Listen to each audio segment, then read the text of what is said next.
All right, so let's get into it.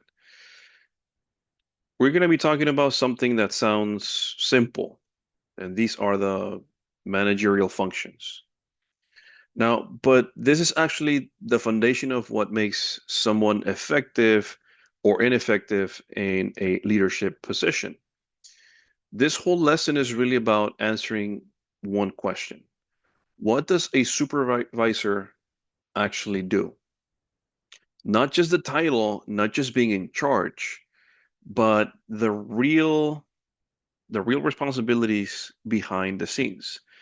And by the end, you're going to start thinking like a supervisor, even if you're not one yet. Okay. So let's go ahead and get started. Now, this right here is the reality of supervision, of management. Look at the diagram, right? Above you, you have higher management. You have your your bosses, your supervisors. Let's pretend in this scenario you are the supervisor. On top of you, you have what we call higher management. Now, around you or in your sidelines, you have other departments that are gonna require cooperation, and you're gonna have to interact uh, in this side by side manner. Now, and below you, you have your employees.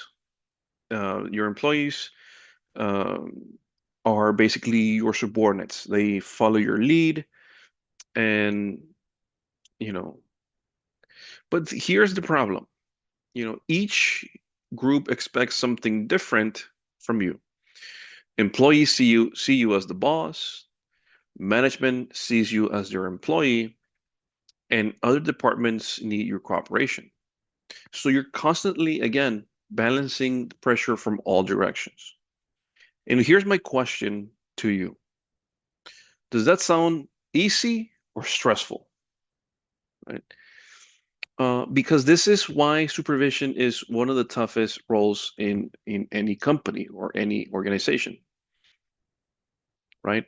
There's people above you, there's people below you, there's people on your sidelines, and again, you have to be the enabler, the person who does the things necessary to enable employees and to do the best job amid these pressures.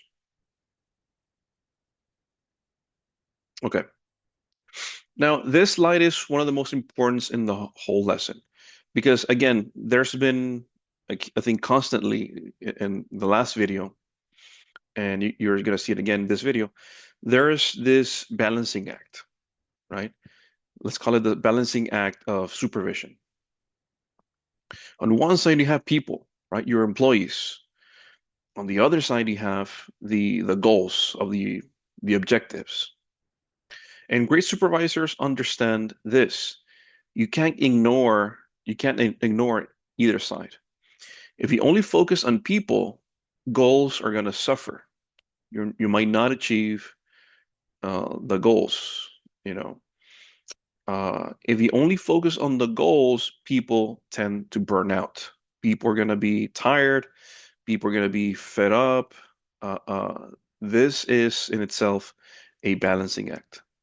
So your job again is trusting your team, supporting them, and while also hitting the targets and expectations. This balancing act, right? And here's the key concept. Your first move as a new supervisor matters. That's when people decide if they're going to trust you and if they're going to respect you. That is basically what you're trying to do. You're trying to gain their trust and their respect, right? By balancing these two things. You want to seem approachable and you want to make sure that everybody feels comfortable and that you're listening to everybody while also achieving those goals and remain committed and having this uh, uh, unrelenting drive to get there, to get to those goals. Okay, This is where we break down what makes a supervisor effective. Now, there are three main categories here. First, you have task execution. Uh, do you have the technical skills? Can you do the job? Do you have the ability to understand technical aspects of the job? Do you have administrative skills? Can you organize work? Can you plan? Can you coordinate with others? Right? These fall into task execution. Now, then we go to people navigation, right? Can you work with other people? Right? Can you communicate with other people? Can you listen? Can you internalize? Do you have the emotional intelligence? Can you manage emotions? Can you deal with somebody that's angry? Can you de-escalate without uh, feeding the flames per se, right? This is how supervisors, how managers navigate interactions with other people, with other workers, right? And the third one is strategic vision. Can you see the big picture?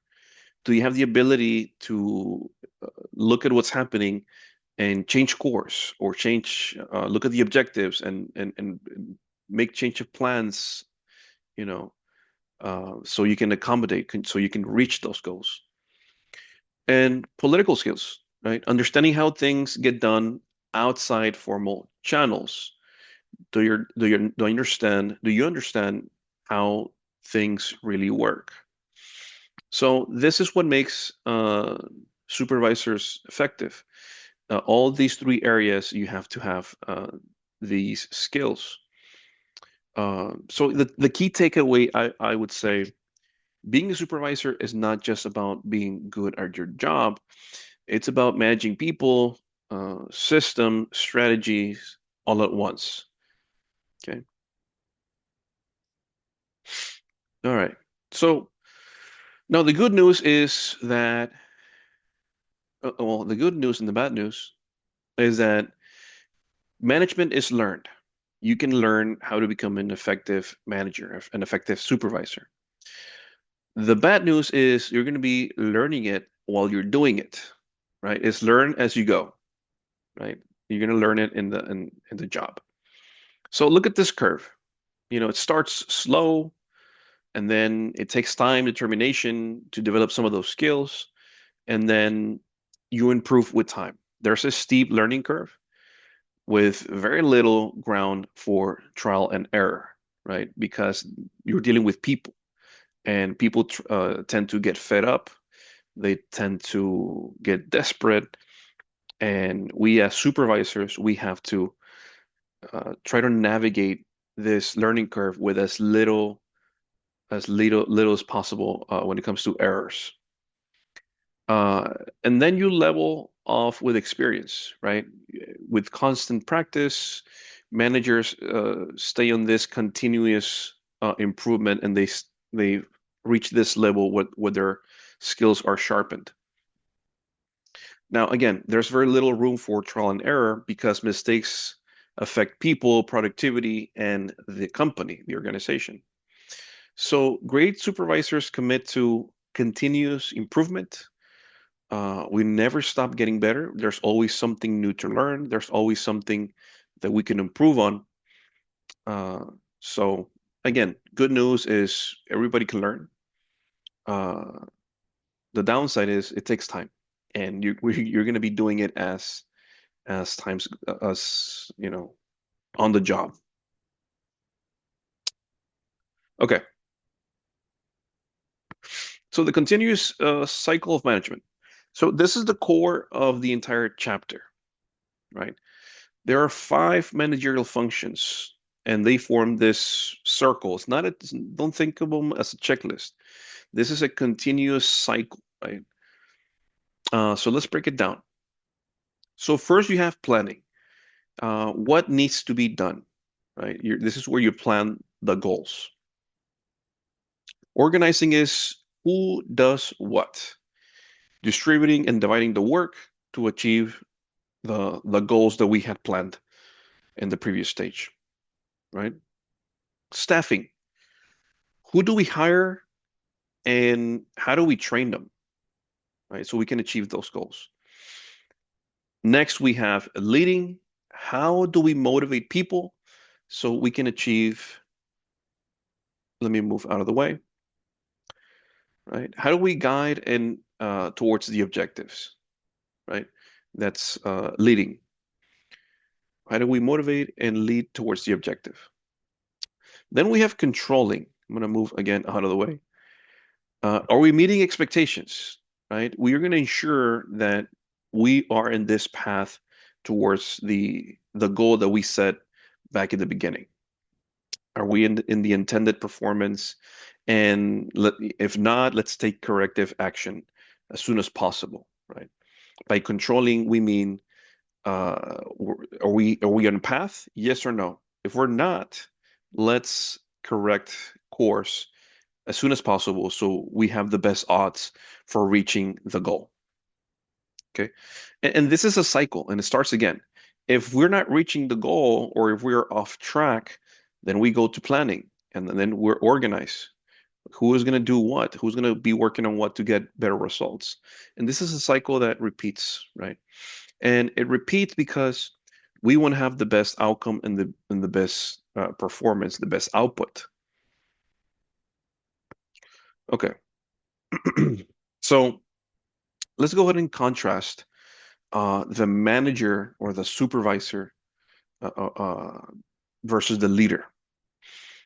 This is the big distinction, right? Managers versus leaders. So managers, they focus on systems. They want to maintain a structure and they ask how and when, right? They rely on control. They want to focus on keeping stuff, things the same. We call this status quo. They want to keep, if it's not broken, let's not change it, right? And that's the manager, right? They administer, they rely on control. Now, the leader is similar, but different. The leader focuses on people. They try to innovate, not just administers. They ask what and why, and they inspire trust. Leaders do the right thing, just like the managers, but they're not going to do the things, or they're not going to do the process like always. They're going to try to innovate and they're going to challenge the old ways. And this is in hopes to make something better, more efficient, and more innovative, right? This is the leader, and they inspire trust. Whereas the manager, I would say, is the biggest contrast point. Uh, they rely on control. So leader, trust, manager, control, right? And we want to be leaders. We want to inspire trust, right? We want to ask what and why. We want to innovate. We want to focus on people, not systems and structures. We want to challenge the old ways. We want to make things better. And obviously, we want to do the right thing. Okay. So the evolution of the team leadership.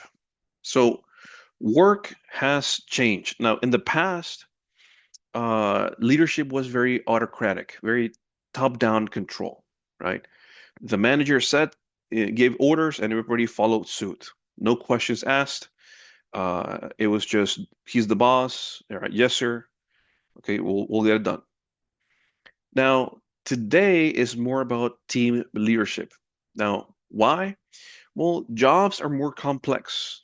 They have more moving parts. Workforces are more diverse. Employees want meaning and respect. They want to feel like they're being heard. And here's the big idea. You can't just tell people what to do anymore, right? We have to collaborate. We have to empower. We have to build trust, right? Now, because control does not create high performance, right? We want to make sure that everybody feels like they can trust the supervisor. And again, whenever you have your employees feel like they can speak out and collaborate and share their opinions, they feel like, their work matters and they actually have a voice in this process. So this is how uh, uh, leadership has changed from the autocratic past, where the boss is at the very top, just shouting orders at the bottom, where now everybody is more collaborative and the team, everybody has a voice. Okay, let me pause for a second. Give me 1 second. Let me get a sip of water.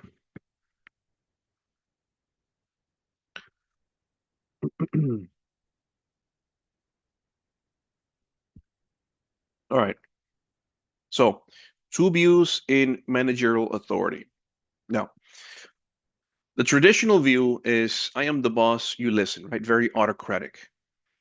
Um, Now, the modern is, we call it the acceptance theory of authority. Authority only works when people accept it. Think about that, right? Just because you have a title doesn't mean people will follow you. So instead of relying on the authority alone, great supervisors build trust and respect, right? Here on the left, you have this top-down approach where the boss basically shouts the orders and it's very autocratic. Uh, the acceptance theory, again, is you want to gain that trust. You want to gain that uh, respect. Okay. So these are the two views of managerial authority. All right, let's go to the next slide. So position versus personal power. So now let's take it a step further. There are two types of power. Now, position power comes from your title, right? Oh, he's the manager, right? He's the boss, right? Um, yeah, power derived from personal ranks, chain of command. Now, personal power is derived from person's skills, knowledge, and abilities, and how others perceive that person, right? Like we said before, do they trust you? Do they respect you, right? Now, let me ask you this. I know we're not live, right? But think about this. Which one do you think is stronger? Because position power only works when you're the boss. But what about personal power, right? It works everywhere. That's what makes someone truly influential when they admire your skills, your knowledge, your abilities, and they trust you. And they get to follow you just because of that, not because you have a title, not because you are the manager, quote unquote, right? Now, here are 5 ways supervisors influence people, right? You have, I'm going to go over these very quickly. Uh, Now, some of these are better than others, obviously, and you'll see is very straightforward. So you have coercive power. This is when you gain compliance by threatening or punishing, and by, yeah, punishment or discipline, right? So you do what I say, or this is going to happen, right? This is the consequence if you don't do what I say, right? This is one type of influence. Second is reward power. This is the ability to give a reward to employees, like a bonus. If you reach that goal, if you reach a goal, you're going to get a bonus. You're going to get this incentive, right? That's reward power. Number three is legitimate power, gaining compliance by relying on formal position and rank. Uh, this relies a little bit more and to trust. Uh, so they're going to follow you because they trust you and they're relying on your formal position and rank. Then you have expert power. They are going to do what you're asking because you hold the knowledge or you have valuable information that others need. And then you have the fifth influence, or way to influence, is the referent power, which is charismatic influence derived from a tangible or intangible aspects of your personality. This is some people are just very influential because they're very charismatic, and some people, again, have this gift where they're very charismatic and they're very likable, right? Not everybody is like that, right? Some people might be an expert or rely on incentives, or maybe some other people have this coercive power, like they tend to rely, and different people are gonna use different uh, influence tactics, right? All right. So coordination and cooperation. So now we shift into teamwork. You have two key ideas, right? You have cooperation, which is the attitude, the willingness of individuals to work and help one another. And then you have coordination. Coordination is the action, right? The synchronization of efforts and resources towards the goal, right? Applying the right amounts of effort at the right place and at the right time. And when both happen, you get synergy. You have the cooperation and the action, right? Two plus two is five, which means that the team performs better than the individuals alone, right? Um, it's like that saying goes, it's better than the sum of its parts. So instead of, two plus two, four, two plus two, when you achieve synergy, you have two plus two is five, because we're achieving, as when there's coordination and cooperation, we achieve more than the sum of our parts, right? We achieve more than four, per se. We achieve five, right? Four, then five. We have synergy. We have cooperation and coordination. So here's the challenge, right? Coordination is hard, especially across different departments. So this is where supervisors come in, right?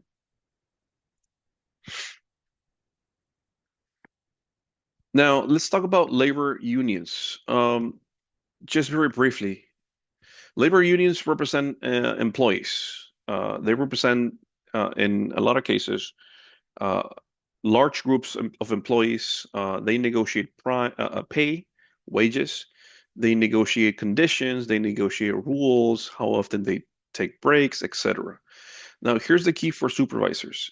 You still make decisions, but a union can challenge some of those decisions.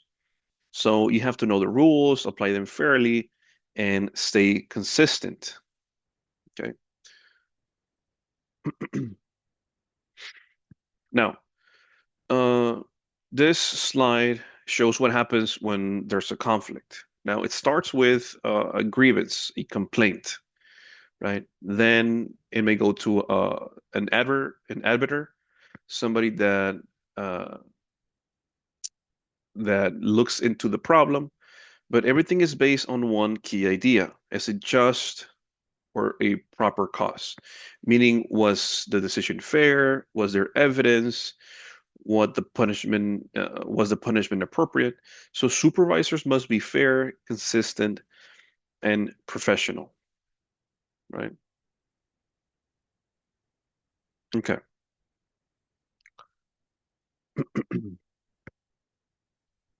So this is the big picture, right? Everything comes together here. Now, at the very center, you have the supervisor or the enabler, meaning your job is to help others succeed, right? This is bottom line is we are leaders, we're supervisors, we're the enablers. We're going to make everything else happen. We're going to facilitate so that others can do their job better, more efficient, right? So around the enabler, right? Around the supervisor, you have skills, authority, power, coordination, emotional intelligence, right? And wrapped up around everything, you have the functions of the manager. So here's the final takeaway. A great supervisor is not just a boss, it's a leader, it's a coach, it's a problem solver. And also, don't forget, it's the enabler. Now, before we finish, think about this. If you were put in charge tomorrow, any department or any business, what would people follow you because they have to, or would they follow you because they want to, right? Obviously, we want people to follow us because they want to follow us, not just because they have to. Okay, we're gonna wrap up chapter 2, and I'll come back with chapter 3 later. All right, guys. See you later.